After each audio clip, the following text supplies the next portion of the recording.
और वैसे कहा जाए तो हनुमान जी महाराज ने इससे पहले वो रामायण लिखी थी, बट उसमें ये आया था चैप्टर, तो वो इस विरह को सह नहीं पाए, तो उन्होंने अपनी ही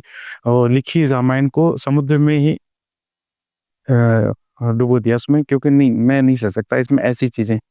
फिर उसके बाद में वाल्मीकि जी ने लिखी, सबसे पहली रामायण हनुमान जी ने लिखी। तो वो मतलब वो जो हम पढ़ते हैं वही रामायण सही है या फिर इससे कुछ और भी है जो हमें पता होना चाहिए? सबसे पहली रामायण वाल्मीकि जी संस्कृत में है, उसके बाद में है तुलसीदास जी ने लिखी थी, जो अभी उसका बहुत ही शॉर्ट रूप में है।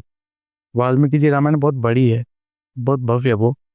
उसका समझ लो ये 1/4 है, वो भी नहीं, उससे भी कम है, ये बहुत छोटी है। तो यानी कि बहुत कुछ ऐसा है जो हमें नहीं पता। ये सभी भक्तों के लिए पहुंचाने के तक ये सरल कर दिया गया हिंदी में, वो पूर्ण रूप से संस्कृत में थी वो।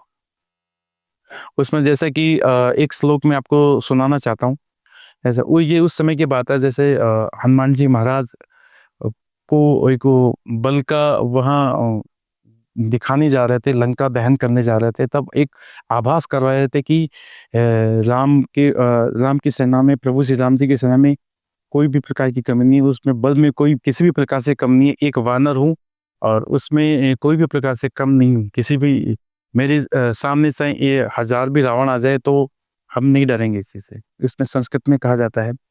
जयत्यति बलो रामो लक्ष्मण स महाबल है, राजा जयति सुग्रीवो राघवेना भी पालित है, दासो हम कौशलेन्द्रस्य राम से कुष्ट कर्मण, हनुमान सत्तु सैन्या निहंतम मार्तात्मज है, न रावण सहस्रम में युद्धि प्रतिबलम भवित, शिला भी सुप्रहत पाद पे सहस अर्धयुत्वा पुरी लंगाम अभिवाद्य समेत समृद्धातो गमिष्यामि मिशताम सर्व रक्षसा। इसमें हनुमान जी महाराज ने रावण को चेतावनी दी है इस चीज की,